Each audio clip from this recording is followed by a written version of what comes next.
tous, c'est Mélie sans Mélo et je reviens enfin vers vous pour une présentation que je vous ai promis il y a de ça 2 mois.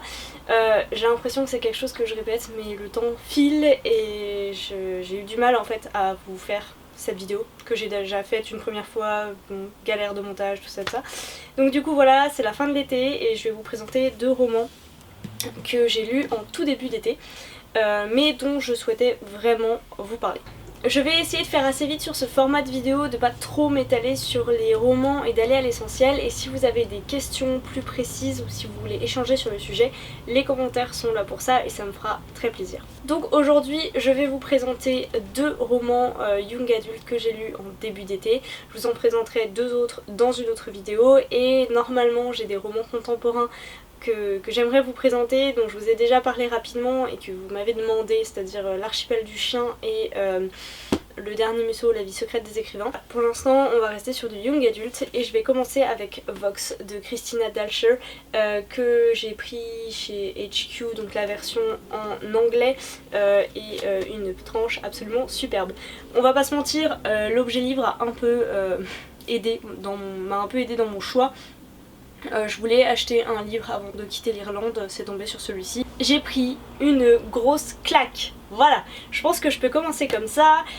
C'est un livre qui fait beaucoup réfléchir car le personnage sait laisser faire. C'est un livre qui fait beaucoup réfléchir et pour cause, il traite en fait de, on va dire, l'extinction de la voix féminine. Je pense que vous en avez déjà entendu parler, je vais vous faire un bref résumé tout de même. On va suivre Jean McClellan qui est docteur qui a un doctorat, qui a 3 enfants il me semble, 4 enfants, un garçon, des jumeaux et une petite fille.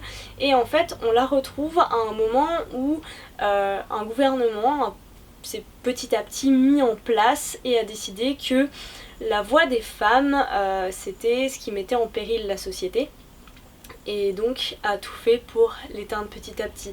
Donc les empêcher d'avoir un travail, donc Jean s'est retrouvée seule chez elle du jour au lendemain, les empêcher petit à petit de parler jusqu'à mettre en place en fait des bracelets qui comptent les mots et au bout d'un certain nombre de mots prononcés par jour, envoie des décharges électriques à chaque mot au-dessus du côté. Bien sûr les femmes n'ont plus de compte en banque, on leur a pris leur passeport, donc en fait tout un milieu qui fait un petit peu penser à La Servante écarlate pour ceux qui l'ont lu ou vu, en ajoutant effectivement ce compteur de mots. Les petites filles et les petits garçons sont séparés dès l'enfance, dès les premières classes.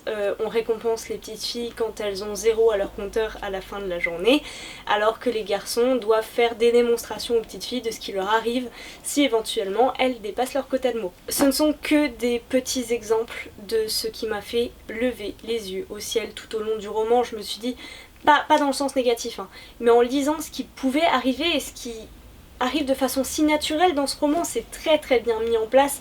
On voit comment les femmes se sont laissées faire, en particulier le personnage de Jean, qui est loin de ne pas être une battante en fait, Elle s'est battue pour ses études, elle s'est battue pour son métier, elle est à fond dans ce qu'elle fait, mais voilà, elle a peut-être pas choisi les bonnes priorités à un moment donné de sa vie, donc voilà, quand ce gouvernement s'est mis en place, elle n'a pas fait partie des manifestations, elle a laissé faire tout en pensant qu'on ne pourrait jamais lui retirer ses libertés et voilà où elle en est en fait. Je pense qu'un des messages les plus importants transmis dans ce roman, c'est qu'il faut se battre et ne pas laisser échapper de petits signaux d'alerte en se disant ce n'est rien, on a des acquis.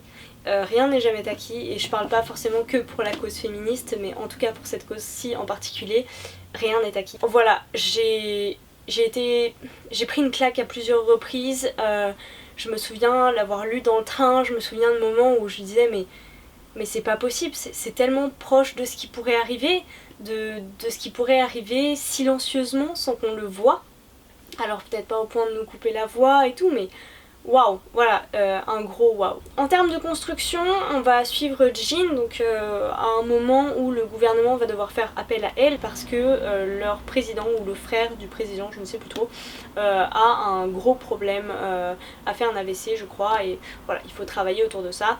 elle va se rendre compte que c'est pas spécialement le but de son travail, elle va récupérer petit à petit des droits qu'elle avait perdus, et en fait en même temps, en parallèle, on va suivre quelques phases, quelques flashbacks où elle présente l'évolution de ce gouvernement, comment ils en sont arrivés là. On va voir également dans son présent comment agissent ses fils, comment l'éducation a complètement transformé ses enfants et les valeurs qu'elle voulait leur transmettre mais qu'elle ne pouvait plus, puisqu'elle ne pouvait plus ouvrir la bouche.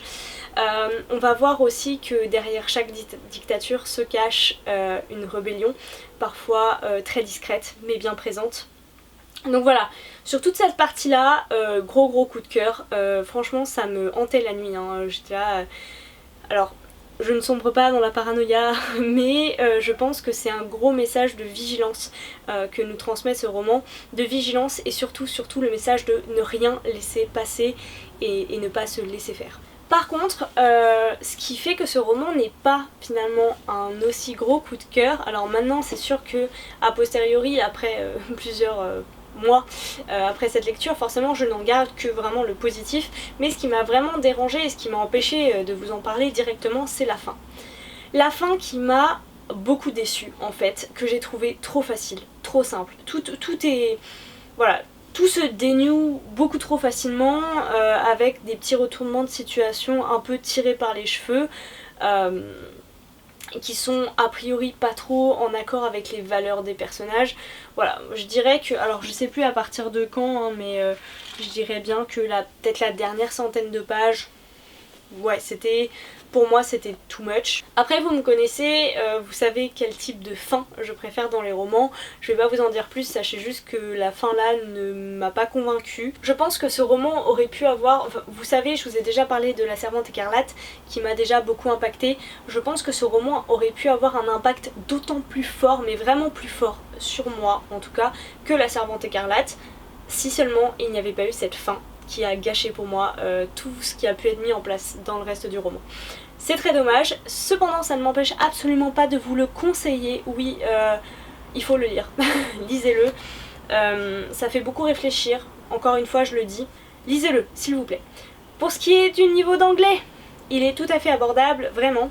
Je pense même que c'est un des plus abordables que j'ai pu vous présenter.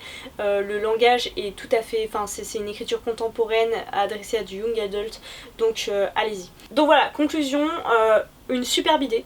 Super mise en place, à lire absolument, gâchée par la fin malheureusement pour moi.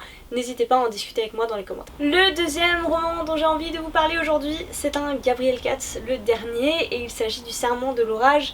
C'est un premier tome sorti chez Big Bang, la nouvelle collection de Brajlon. J'ai trouvé ce roman très court. Et en fait il correspond à une mise en place très évidente pour la suite. On y trouve tout le suspense qu'on aime et une écriture très fluide qui correspond à l'auteur, en tout cas à ce que je connais de l'auteur. Et comme on parle de Gabriel Katz, le seul conseil que je puisse vous donner c'est ne vous attachez pas au personnage, surtout pas. Pour vous faire un petit résumé, on va suivre Morgen et Sinon, deux jeunes chevaliers qui ont envie de prouver leur valeur mais qui ne font pas partie forcément d'une grande famille. Ils participent à un tournoi où ils sont repérés par un chevalier du nom de... enfin un seigneur pardon, du nom de Edwin de Gore qui leur propose d'entrer à son service.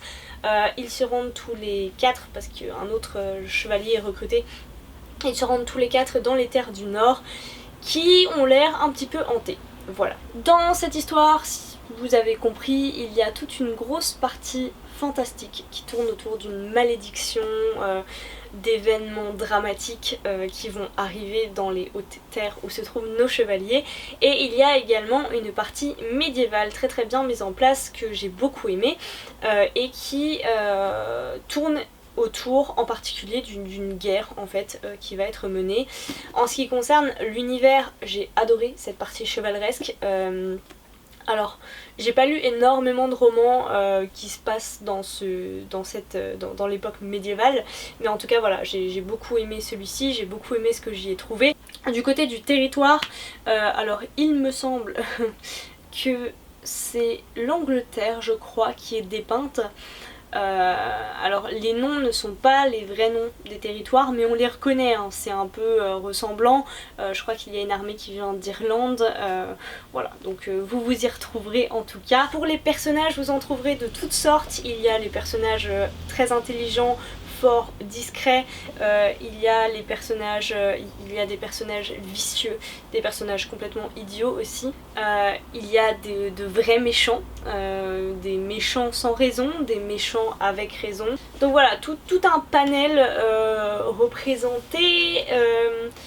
Je vous ai parlé un petit peu du fantastique, je trouve que ça ajoute énormément à ce roman, mais on en sait très peu. Pour l'instant, il y a quelques phénomènes ponctuels qui sont arrivés, auxquels les chevaliers eux-mêmes ne semblent pas vraiment croire. Donc magie, religion chrétienne, tout est un petit peu... de recherche. Très bien Google. Bon, entre Google et les cloches, on va s'en sortir. Je sais plus du tout ce que je vous disais. Que j'ai beaucoup aimé la partie fantastique mêlée à la partie médiévale, c'était top. J'ai un goût de trop peu. Voilà, c'est une mise en place, il y a un gros cliffhanger à la fin. On sent vraiment qu'on n'a pas vraiment traité le fond du problème. La partie fantastique malédiction a été à peine abordée, on sent que ça aura une importance capitale pour la suite. Et pour la partie guerre et combat, très bien, mais voilà, encore une fois on n'est qu'au commencement. Petit détail qui va avec l'époque, c'est normal, les femmes n'ont aucun rôle important. Enfin, si, j'ai trouvé les femmes complètement inutiles au début du roman. Et puis, un événement se passe. Et elles vont monter en potentiel en fait, elles vont prendre en pouvoir de lead, super intéressante, en particulier à la toute fin, il y en a une qui prend encore plus d'importance, mais voilà. C'est la partie un petit peu embêtante sur le début, mais c'est complètement lié à l'époque médiévale, donc ça me dérange absolument pas. Je vais pas dire que ça m'a plu autant que les autres romans de Gabriel Katz, je pense qu'on sent très fortement le fait que ce soit destiné à un public un peu plus jeune que par exemple Le Puits des Mémoires ou Aeternia, Le Puits des Mémoires surtout. L'écriture est plus simple, je dirais, que voilà, pour Aeternia, Le Puits des Mémoires. Sachant que Le Puits des Mémoires pour moi c'était une superbe trilogie et que j'ai été... Alors, un très bon premier tome et un deuxième tome avec une fin absolument... comment dire, si on n'a pas le troisième tome on est mal quoi. Donc voilà, j'attends de lire la suite, ce que je ferai sans aucun doute.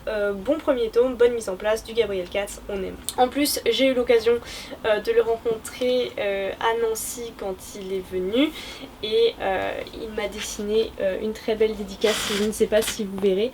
Voilà, un mi-patte qui fait de la pétanque. Voilà. Comme pour Vox, si vous l'avez lu, n'hésitez pas à me le dire dans les commentaires, à me dire ce que vous en avez pensé. Et comme toujours, si vous avez des recommandations de romans dans un style ou dans l'autre, en particulier pour Vox, parce que c'est vrai que j'ai envie de lire des romans marquants comme ça, des romans engagés, n'hésitez pas à m'en faire part. Sur ce, je vous laisse, on se retrouvera bientôt, je l'espère, dans une nouvelle présentation, et je vous souhaite à toutes et à tous de très bonnes lectures.